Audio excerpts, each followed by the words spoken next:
pessoal, começando mais um vídeo aqui no nosso canal. Hoje nós vamos ter a primeira aula sobre planejamento. Lembrando que essa aula é destinada especialmente aos alunos do módulo 3 do curso técnico em administração do IFSP Campus Caraguatatuba, mas está aqui no YouTube aberta para todo mundo que tiver interesse sobre o tema. E eu quero começar fazendo uma pergunta: o que é planejamento? Quando eu perguntei isso na aula, lembrando que essa aula foi dada lá em fevereiro, início de março, antes do calendário acadêmico sofrer paralisação por causa da pandemia. Então, nosso objetivo aqui hoje é também recordar alguns conceitos. Quando eu perguntei isso, algumas respostas foram bem interessantes, e elas estão corretas. Por exemplo, criar um plano para se alcançar um objetivo, determinar etapas para se desenvolver um trabalho, decidir os passos para colocar uma ideia em prática, ter propósitos, desafios, metas, alvos a alcançar. Todas essas são boas definições de planejamento. Mas eu gosto de uma outra, que eu vou mostrar para vocês agora. Planejamento pode ser definido como a soma de esforços mais recursos. Esforços mais recursos. Seja no nível pessoal, seja no nível de uma organização. E de que maneira esforços e recursos interagem? Os esforços e recursos, eles interagem em 6 perguntas. Por quê, o que, como, quem, onde e quando. Ou seja, por que eu vou me esforçar e vou utilizar os recursos que eu tenho? Para que eu vou me esforçar ou a empresa vai direcionar os seus esforços e os seus recursos? De que jeito, como eu vou direcionar os meus esforços e uni-los com os meus recursos? Quem vai utilizar os esforços? Quem vai fazer? Que tipo de recursos eu vou precisar? Onde esses esforços serão utilizados? Onde esses recursos serão utilizados? E quando eu vou utilizar os meus esforços mais os meus recursos? Em que período de tempo?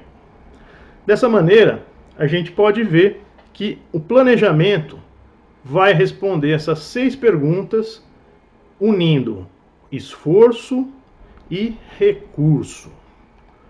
O que é recurso, hein? Quem poderia dizer o que é recurso?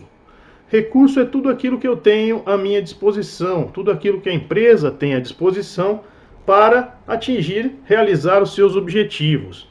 Então eu posso ter pessoas, tecnologias, prédios, equipamentos, dinheiro, conhecimento. Todos esses são recursos que podem ser utilizados juntamente com os esforços para a consecução de um plano e o atingimento de um objetivo. Existem 5 dimensões do planejamento que eu queria falar com vocês também. Essas 5 dimensões estão aparecendo aí na tela, ó. Funções, elementos, unidade, tempo e características. O que significa funções? Funções significa que o planejamento pode ser realizado em cada uma das funções que a empresa desempenha. E que funções são essas? Produção, pesquisas, marketing, finanças, pesquisa de novos produtos, nas suas instalações, nas pessoas dentro da empresa. Tudo isso pode ser objeto do planejamento. Elementos do planejamento. Um planejamento ele é composto de propósitos, de objetivos, estratégias, políticas, programas, orçamentos, normas e procedimentos. Em relação ao tempo do planejamento, a gente pode dizer que um planejamento ele pode ser elaborado para o curto prazo, para o médio prazo e para o longo prazo. Posso fazer um planejamento, por exemplo, para o restante do ano de 2020. Posso fazer um planejamento para o período de um ano. Ou posso fazer um planejamento, por exemplo, para os próximos 5 ou 10 anos. Em relação à unidade organizacional, o planejamento pode ser feito para a empresa inteira, para algumas unidades da empresa, para suas subsidiárias, para um grupo empresarial ou para departamentos dentro da própria empresa. Um planejamento, em relação às suas características, ele pode ser também simples ou complexo. Um planejamento mais linear, mais simples, ou um planejamento com muitas variáveis. Ele pode visar qualidade ou quantidade, pode ser confidencial, pode ser secreto, ou pode ser aberto ao público. Pode ser um planejamento formal, escrito, ou pode ser um planejamento informal, que existe talvez apenas na cabeça das pessoas. Pode ser um planejamento econômico, ou pode ser um planejamento caro, elaborado com a utilização de mais recursos. Dessa maneira, a gente pode dar a seguinte definição de planejamento que eu queria que vocês guardassem. Planejamento é um processo que considera os aspectos abordados nas 5 dimensões apresentadas, visando o alcance de uma situação futura desejada, de modo eficiente, eficaz e efetivo, com a melhor concentração de esforços e recursos pela empresa. Essa é uma definição bem completa de planejamento. E agora eu queria perguntar algo para vocês também. O que é eficiência? O que é eficácia? E o que é efetividade? Esses conceitos são iguais? São diferentes? Coloca aí nos comentários o que você acha desses conceitos. Qual deles é mais importante? Um é mais importante que o outro? Vamos falar um pouquinho desses 3 conceitos. Primeiramente, a eficácia. O que é eficácia? Eficácia, ela está relacionada com o atingimento de um objetivo desejado. Nesse caso, não importa muito a maneira como o objetivo foi atingido, mas se o objetivo foi atingido. Então, meu objetivo é vender 100 unidades de um produto. Eu vendi, atingi o objetivo, fui eficaz. E a eficiência? A eficiência já vai importar a maneira como os objetivos foram atingidos. Por exemplo, para se ser eficiente, o ideal é que esses objetivos sejam atingidos com a maior qualidade e o menor custo possível. Então, o meu objetivo era vender 100 unidades do produto. Eu não apenas vendia 100 unidades, mas eu fiz isso com um custo muito baixo, fiz isso num curto período de tempo e com isso maximizei o meu resultado, maximizei a eficiência desse resultado. Em relação à efetividade, ele é um conceito um pouquinho mais complexo que vai exigir um pouquinho de abstração da gente. Vamos ler juntos essa definição. Efetividade significa verificar a necessidade e oportunidade de determinada ação. Palavras-chave para se entender efetividade: necessidade e oportunidade. Ou seja, não é apenas atingir um objetivo ou a maneira como o objetivo foi atingido, mas é questionar sobre a real necessidade do objetivo. Para ser efetivo, é necessário ter em mente as consequências de se atingir um objetivo. Quem vai ser beneficiado com ele e quem não vai ser beneficiado com ele. Tem um exemplo interessante que eu gosto de usar para a gente entender efetividade. É uma determinada cidade em que a prefeitura construiu em um bairro uma escola.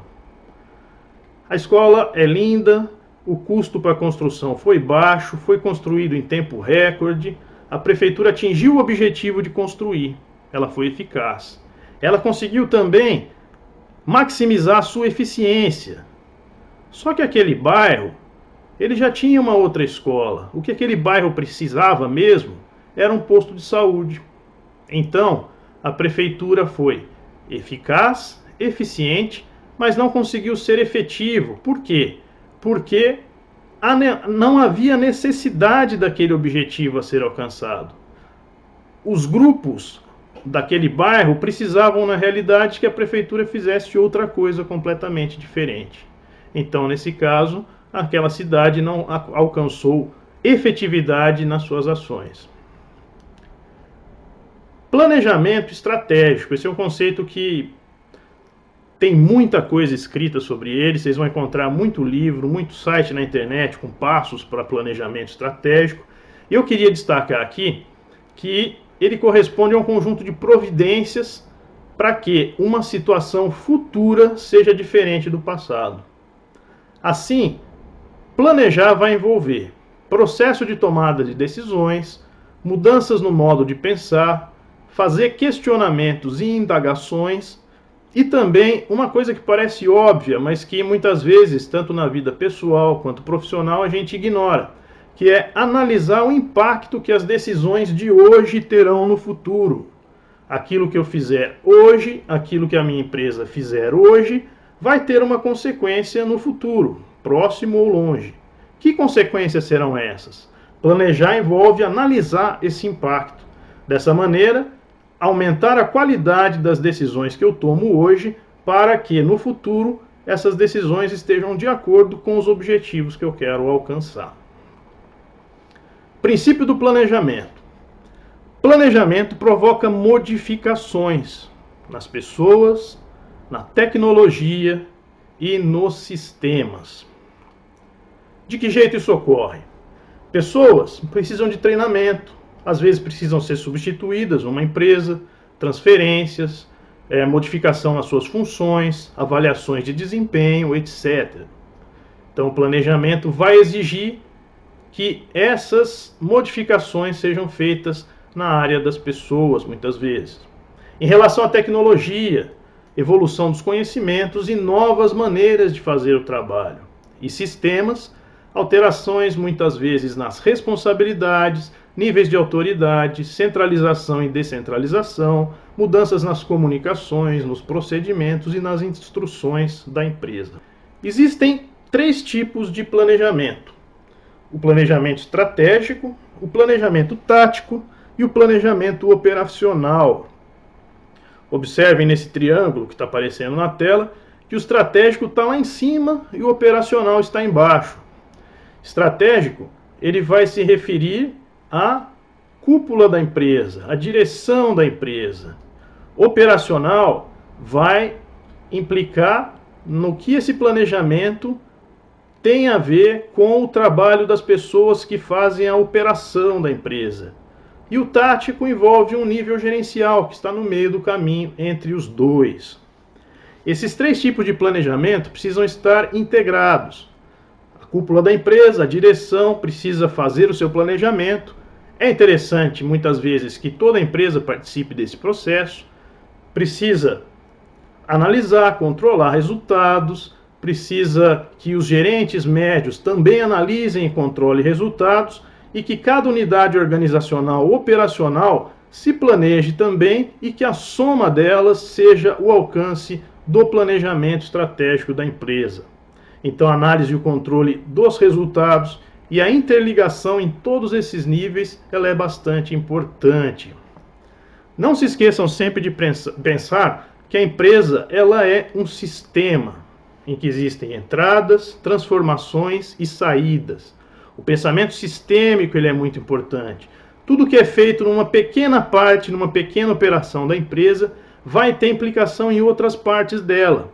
Marketing, finanças, recursos humanos, produção, eles não trabalham separados, um depende do outro. É importante que a gente sempre veja a empresa dessa maneira, como um sistema. Nesse sistema, existe o ambiente interno da organização, que é composto por todas as áreas funcionais, e existe também o ambiente externo, que é composto pela sociedade, pelos clientes, pelos fornecedores, pelos donos ou acionistas da empresa, pelo governo, pela imprensa e por qualquer outro público. E é importante que a gente tenha consciência de que no processo de planejamento, a organização não está fechada no seu ambiente interno, mas ela interage também com todo o ambiente externo. Como o ambiente interno e externo pode afetar uma organização? Esse vai ser o assunto da nossa próxima aula, do nosso próximo vídeo. Quero agradecer você por ter assistido até aqui. Se o vídeo foi útil para você, deixe o seu like, deixe sugestões também para eu melhorar nos comentários e até o próximo vídeo. Tchau, tchau. Obrigado.